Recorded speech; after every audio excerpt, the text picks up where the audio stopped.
हमारे इस channel mister Rahul entertainment को सब्सक्राइब करें और बेल आइकन की घंटी को दबाना ना भूलें ताकि नई से नई वीडियो आप तक तुरंत पहुंचे। बिल्कुल एक्शन स्टाइल से भरपूर सामाजिक एवं पारिवारिक तमाशा आप लोग के समझ दिखाया जाएगा।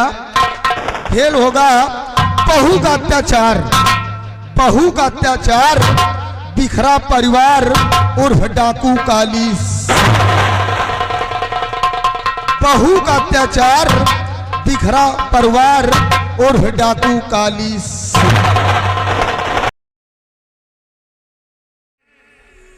इस सूरतगढ़ का एक खुशनसीब जमींदार धर्मपाल सिंह हूं।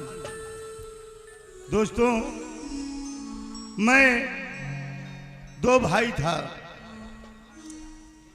और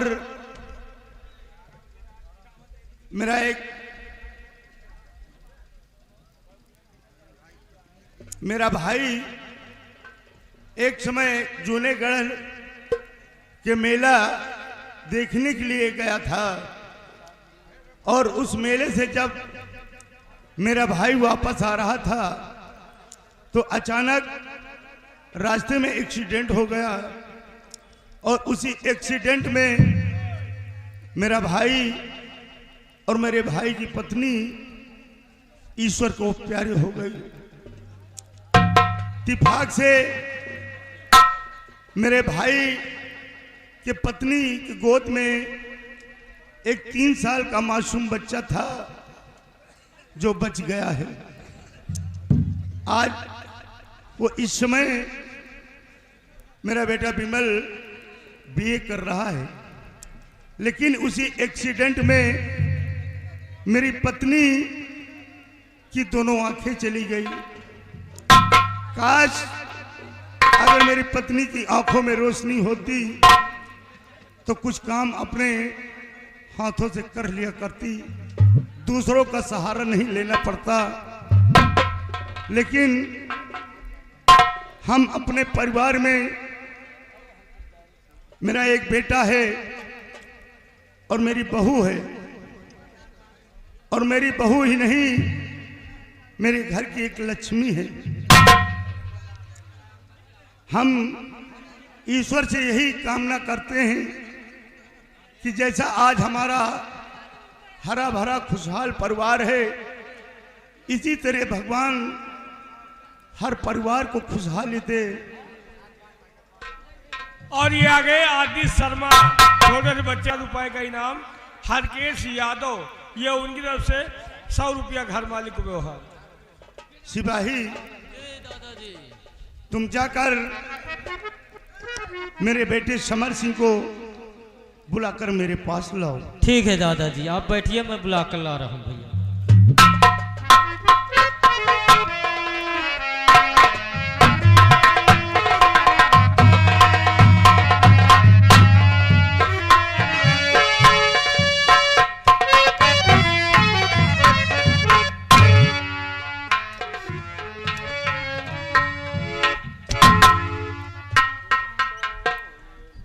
बाबूजी, क्या बात है?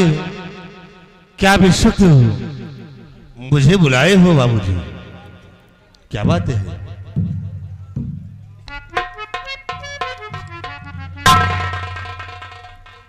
समर सिंह, आज हम तुम्हें एक जरूरी काम से बुलाया है बेटा। बोले बाबूजी, बात क्या है?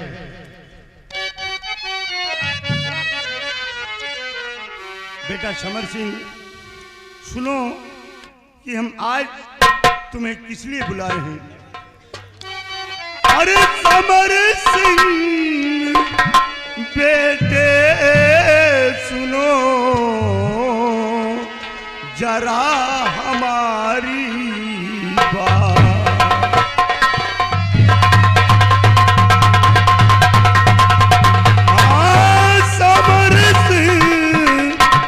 बेटे सुनो जरा हमारी बात।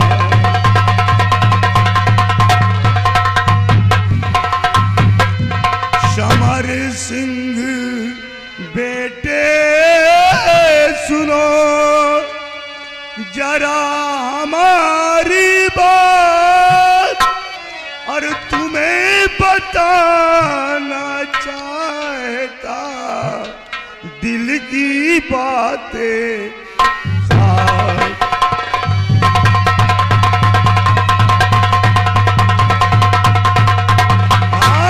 तुम्हें बताना चाहता दिल की बातें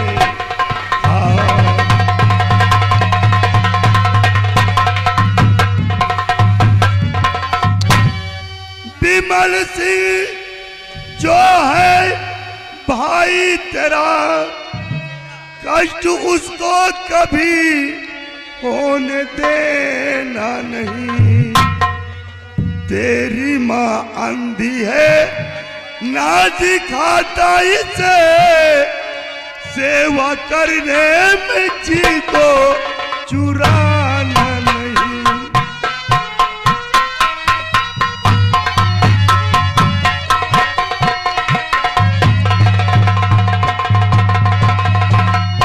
बेटा तेरी माँ दोनों आंखों से नवीन है, कभी सेवा करने से पीछे नहीं हटना बेटा। बाबूजी आप लोगों की सेवा करना तो हम बच्चों का धर्म है और कहते हैं जो औलाद माँ बाप की सेवा कर लेता है तो उससे बढ़कर कोई तीर्थ धाम नहीं होते हैं बाबूजी। माँ बाप के चरणों में स्वर्ग और जन्नत है बाबूजी। हाँ बेटा। और रही बात विमल सिंह की तो बाबूजी आपको इसके लिए शिकायत का मौका नहीं मिलेगा। हेलो, और देखिए जितनी गाड़ियां लगी हुई हैं रोड पे भाई अपनी अपनी गाड़ी हटा लीजिए क्योंकि गाड़ी जाने के लिए रास्ता हो जाए। रोड खाली कर दीजिएगा भाई, रोड से गाड़ियां हटा लीजिए। बाबूजी तो ये शिकायत मिलेगी नहीं आपको, फर्ज अपना निभाने को तैयार हो। छोटा भाई विमल आप दोनों की भी सेवा करने में मैं पूरा अत्यार हूं।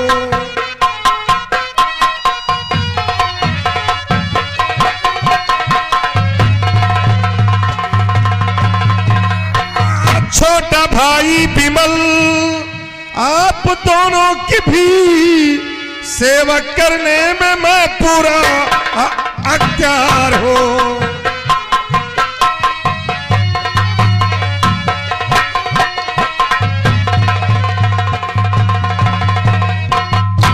बाबूजी विमल को कभी एहसास नहीं होगा कि उसके माता पिता इस दुनिया में जिंदा नहीं है।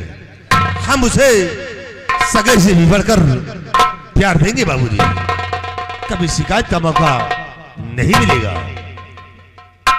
हमें बेटा तुमसे यही उम्मीद है, लेकिन बेटा समर सिंह विमल सिंह अभी तक वो कॉलेज से वापस नहीं आया। हाँ बाबू तो आ जाना चाहिए था। आप ठीक कहते हैं कि समय काफी व्यतीत हो गया है, लेकिन विमल सिंह अभी तक कॉलेज से वापस नहीं आया। हो सकता है कि अपने दोस्तों के संग रुक गया हो। थोड़ी देर तशरीफ रखिए, आता ही होगा। ठीक बेटा, तशरीफ रखिए आप।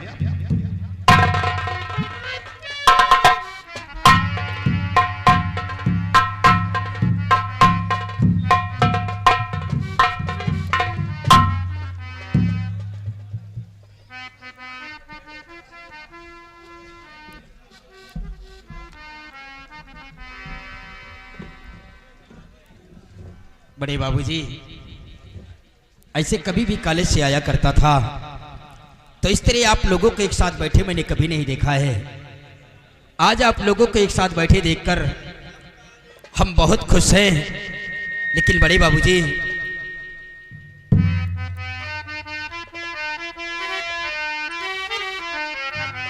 आज परिवार पूरा एकत्रित यहाँ दादा दादी बड़े भैया मौजूद हैं। आज परिवार पूरा एकत्रित यहाँ, दादा दादी बड़े भैया मौजूद हैं। देखो कॉलेज से मैं भी आ गया।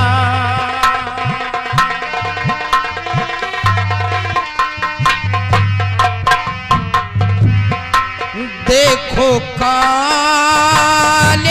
से मैं भी आ गया। परिभाग की यहाँ पर न मौजूद हैं।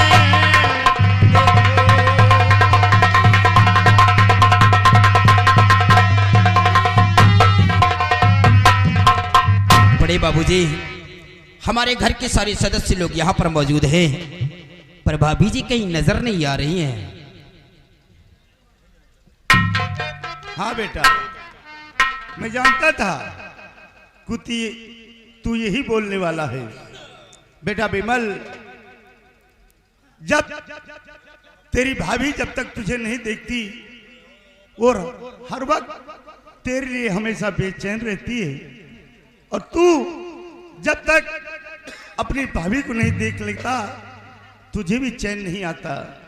बेटा विमल, अभी मैं देखा था कि तेरी भाभी तेरे कपड़ों को वॉश कर रही थी। मतलब मेरे कपड़े धुल रही थे? हाँ बेटा, अब प्रेजेंट टाइम में क्या कर रही है वो मैं नहीं बतला सकता, बेटा समर सिंह बताएगा। ठीक है बड़े बाबूजी। बड़े भैया, आप ही बतलाएं कि इस वक्त हमारी भाभी जी कहाँ पर है? विमल, तुम जानते हो तुम्हारी भाभी घर में अकेली रहती है, और वो हर वक्त तुम्हारे लिए खुद बेचैन रहती है कि जब तक तुम कॉलेज से नहीं आते हो तुम्हारी ही राह देखा करती है कि हमारा देवर कब आएगा। लेकिन विमल, इन बातों को छोड़िए, ये बोले कि सर तुम्हारी पढ़ाई कैसी चल रही है, पढ़ाई का क्या हाल है? बड़े भैया, दादा और दादी जी के आशीर्वाद से और आपकी दुआ से हमारी पढ़ाई अच्छी चल रही है। वाह मेरी भाई, हमें उम्मीद है और इसी तरह तुम लगन और मेहनत से पढ़ाई करते रहोगे तो तुम्हें कोई अच्छा सा काम मिल जाएगा, तुम्हारी जिंदगी संवर जाएगी, बाबूजी और हमारा नाम रोशन होगा। बड़े भैया, आप लोगों ने जो अपने दिल के अंदर सपना सजा कर रखा है, ये आपका छोटा भाई आप लोगों का सपना जरूर साकार करेगा। धन्य मेरे भाई, हम लोगों की उम्मीदों पर कभी पानी नहीं फिरने देना। नहीं बड़े भैया। ठीक है, देखो तुम्हारी भाभी आती होगी। हेलो राइटर महोदय, ध्यान दीजिए, ये आगे नक्षत्र।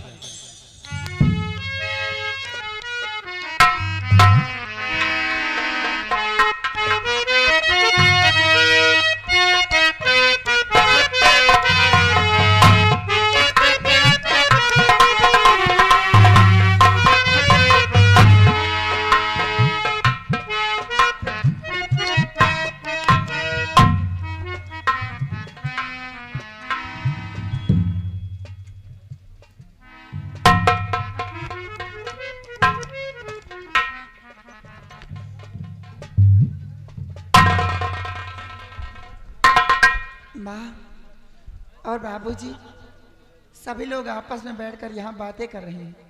मैं भोजन बना करके इंतजार कर रही हूँ। चलो सब लोग भोजन कर लो।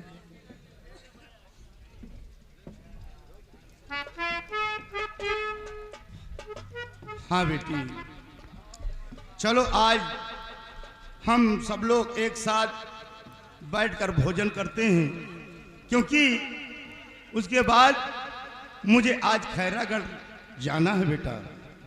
क्या बड़ी बाबूजी, आप खैरागढ़ जाएंगे? हाँ बेटा, मेरा एक दोस्त है जो मुझसे भी ज़्यादा एजेड है। आजकल उसकी तबीयत बहुत ख़राब रहती है और वो मुझसे मिलने के लिए मुझे बुलाया है। इसीलिए हम खैरागढ़ अपने दोस्त से मिलने के लिए जाऊंगा। स्वामी जी, आप ये क्या कह रहे हैं? आप अपने दोस्त से मिले जाएंगे। स्वामी जी, आप मुझे कहीं छोड़कर मत जाइए। आप कहीं भी चले जाते हैं तो मुझे कुछ अच्छा नहीं लगता। हाँ माँ, बाबूजी अपने दोस्तों से मिलने के लिए जा रहे हैं। कोई परदेश तो नहीं जा रहे कि साल 6 महीने के लिए जा रहे हैं। और इस ज़्यादा से ज़्यादा अपने दोस्त के यहाँ 1 या 2 दिन रुकेंगे, उसके बाद अपने घर वापस आ जाएंगे। और फिर हम 2 भाई आपकी देखभाल करने के लिए हैं। हमारी भाभी जी है, तो आपको चिंता करने की कौन सी बात है माँ। बेटा, तुम अपनी माँ को नहीं जानते हो। जब तक तुम्हारी माँ मुझे खाना नहीं खिला देती, तब तक ये कभी पानी तक नहीं पिया है। और जब तक मेरे थाली का जूठा भोजन नहीं खा लेती, कभी इसका पेट नहीं भरा हुआ है। बड़े बाबूजी, ये तो पति पत्नी का धर्म होता है। हाँ बेटा, जिस्म तो 2 हैं, लेकिन जान एक है बेटा। बड़े बाबूजी, हमारे घर के अंदर जब हमारे घर के सारे सदस्य लोग मौजूद रहते हैं तो वैसे मालूम पड़ता है कि हमारा घर नहीं बल्कि स्वर्ग नजर आता है। हाँ बेटा, लेकिन बेटा विमल सिंह, जिस तरीके से आज मेरा हंसी खुशी से परिवार चल रहा है, बेटा मेरे इस परिवार को कभी बिखरने नहीं देना, नहीं तो मैं जीते जी मर जाऊंगा बेटा। नहीं बड़े बाबूजी, हम अपने इस परिवार को कभी बिखरने नहीं देंगे। हमेशा एक डोर में बांध कर रखेंगे। हाँ बेटा, हमें तुम लोगों से यही उम्मीद है। बाबूजी आप फिक्र क्यों करते हैं? इसीलिए आप बेफिक्र रहिए बाबूजी। स्वर्ग से सुंदर सपनों से प्यारा है अपना घर द्वार, हम पर रहे बरसता यूं ही सदा तुम्हारा प्यार न रूठे, कभी घर द्वार न छूटे तुम्हारा।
पागल हो गया हो क्या? अरे यार, ये सिर्फ हमारी भाभी नहीं बल्कि हमारी भाभी माँ है। तुम्हार भाभी माँ, हमार भाभी मौसी आए। भैया, माँ और मौसी में कोई फर्क नहीं होता है। नहीं होता। जिस तरह पहले सब